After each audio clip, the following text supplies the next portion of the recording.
I don't think people understand the true power of video games. In the realm of video games, few titles have sparked as much fierce debate and intense scrutiny as 6 Days in Fallujah. This game, set amidst the ferocious Second Battle of Fallujah, aims to immerse players in a starkly realistic portrayal of modern warfare. With this bold ambition comes a torrent of controversy.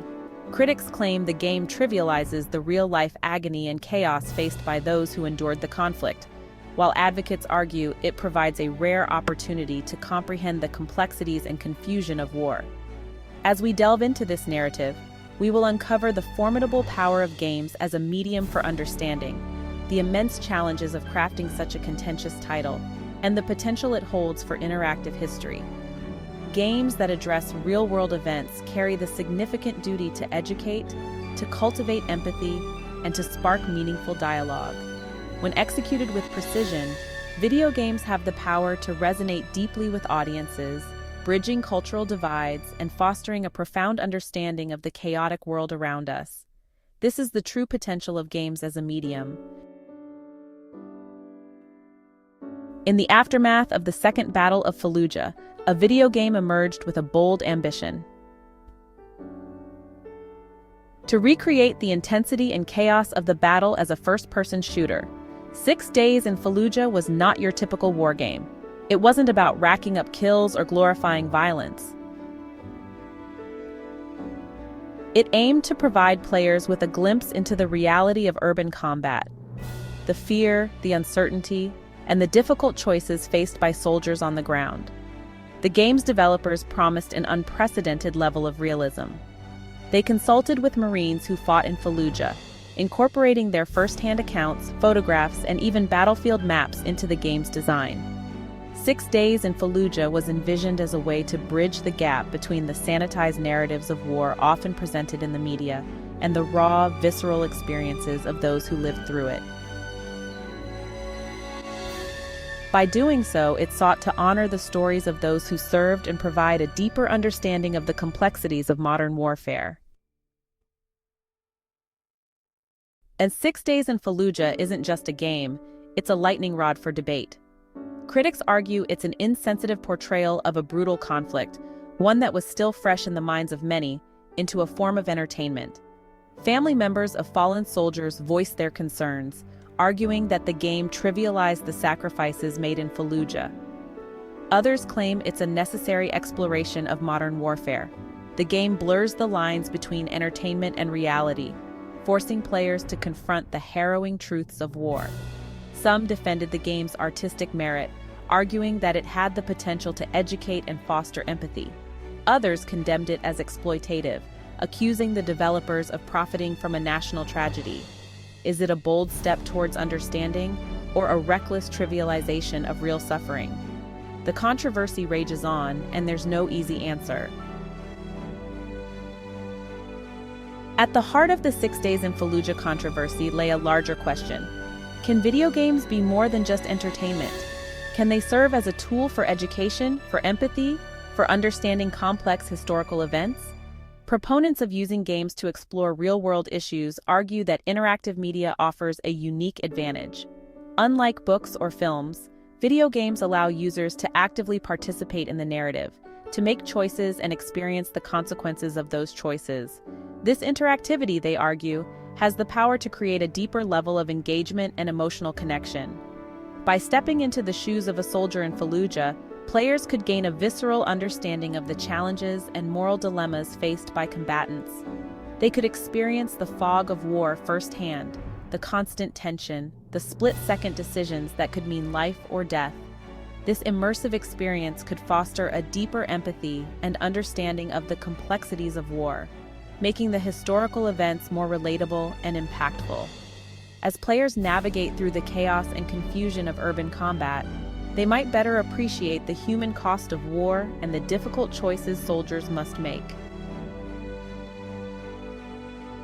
I don't think people understand the true cost of war. Central to the developers' vision for 6 Days in Fallujah was the desire to tell authentic stories. They didn't want to create a generic war shooter. They wanted to capture the human side of the battle. To achieve this, they embarked on an ambitious undertaking, interviewing Marines, soldiers, and Iraqi civilians who were present during the Second Battle of Fallujah. These interviews formed the backbone of the game's narrative. The developers meticulously recorded the veterans' stories, their fears, their hopes, their moments of courage and desperation. These accounts were then woven into the game's missions and objectives, giving players a glimpse into the personal experiences of those who fought in Fallujah. The goal was to humanize the conflict, to move beyond the faceless statistics, and put names and faces to the individuals whose lives were forever changed by the battle. By integrating these real-life stories, the game aims to provide a deeper understanding of the complexities and emotional toll of war. It's not just about the action, it's about the people, their experiences, and the lasting impact of their stories. Translating the chaos and unpredictability of urban combat into a video game presented significant technological and design challenges.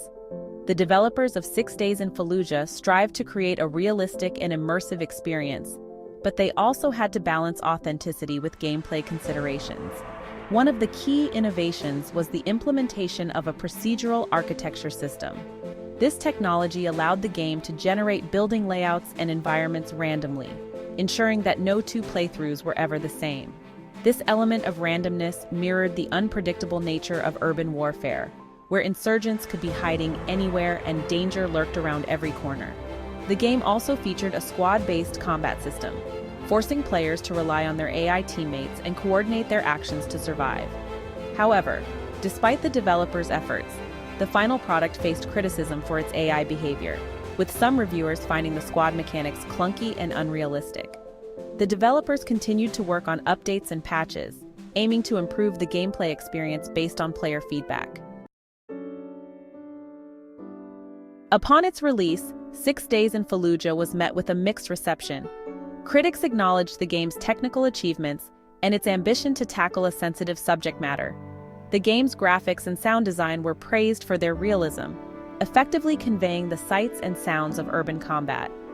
The inclusion of first-hand accounts from soldiers and civilians also resonated with many reviewers, who found these stories to be the most powerful aspect of the game. However, the game also faced its share of criticism. Some reviewers argued that the gameplay, while competent, felt repetitive and failed to innovate on the established conventions of the first-person shooter genre. Others questioned whether the game ultimately succeeded in its goal of providing a nuanced and balanced portrayal of the battle. Despite its flaws, 6 Days in Fallujah sparked important conversations about the role of video games in society and their potential to engage with complex historical events. The developers responded to the criticism by emphasizing their commitment to authenticity and their intention to honor the experiences of those who lived through the battle. They acknowledged the challenges of balancing gameplay with respectful representation. The community's reaction was equally divided, with some players appreciating the effort to tackle such a difficult topic, while others felt it was inappropriate to turn a real-life tragedy into a game. One of the most compelling arguments in favor of using video games to explore real-world events is their ability to foster empathy.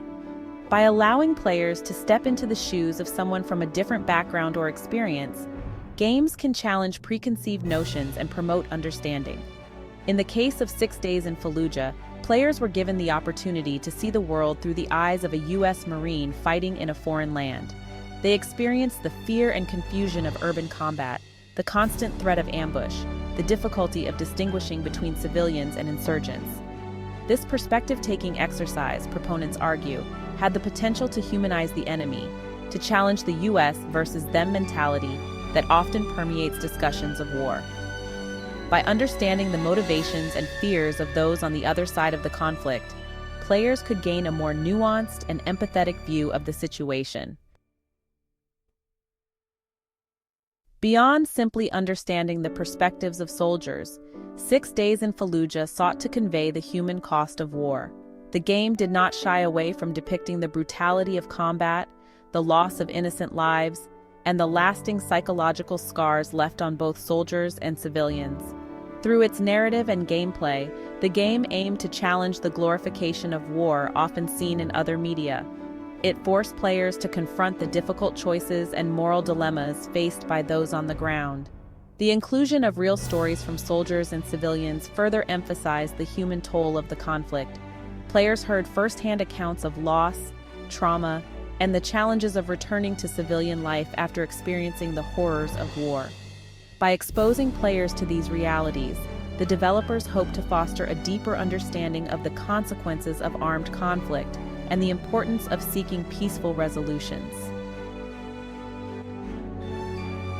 For many, history can feel like a distant and irrelevant subject.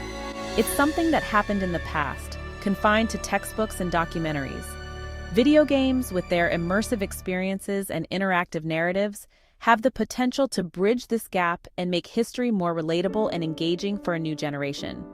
By allowing players to actively participate in historical events, games can transform passive learning into an active and emotional experience. Imagine, for example, a game that puts players in the shoes of a soldier storming the beaches of Normandy on D-Day, or a civilian struggling to survive during the siege of Leningrad. Such experiences could provide a visceral understanding of the challenges and sacrifices of those who lived through these historical events. Games can make history come alive, transforming dry facts and figures into compelling and unforgettable experiences. The year was 2004. The United States was embroiled in the Iraq War. A conflict that began with promises of liberation and democracy had descended into a quagmire of insurgency and urban warfare. The city of Fallujah, located just west of Baghdad, became a focal point of this struggle. Once a bustling Iraqi city, Fallujah transformed into a stronghold for insurgents. Tensions escalated, culminating in the Second Battle of Fallujah, a brutal and bloody engagement. The battle raged for weeks. U.S. Marines and coalition forces faced fierce resistance from insurgents entrenched within the city. House-to-house fighting became the norm, with every street corner a potential death trap. The Second Battle of Fallujah was a turning point in the Iraq War. It exposed the brutality of urban warfare and the complex challenges of fighting an invisible enemy. The battle left an indelible mark on all involved, shaping the course of the conflict and leaving behind a legacy of physical and psychological scars.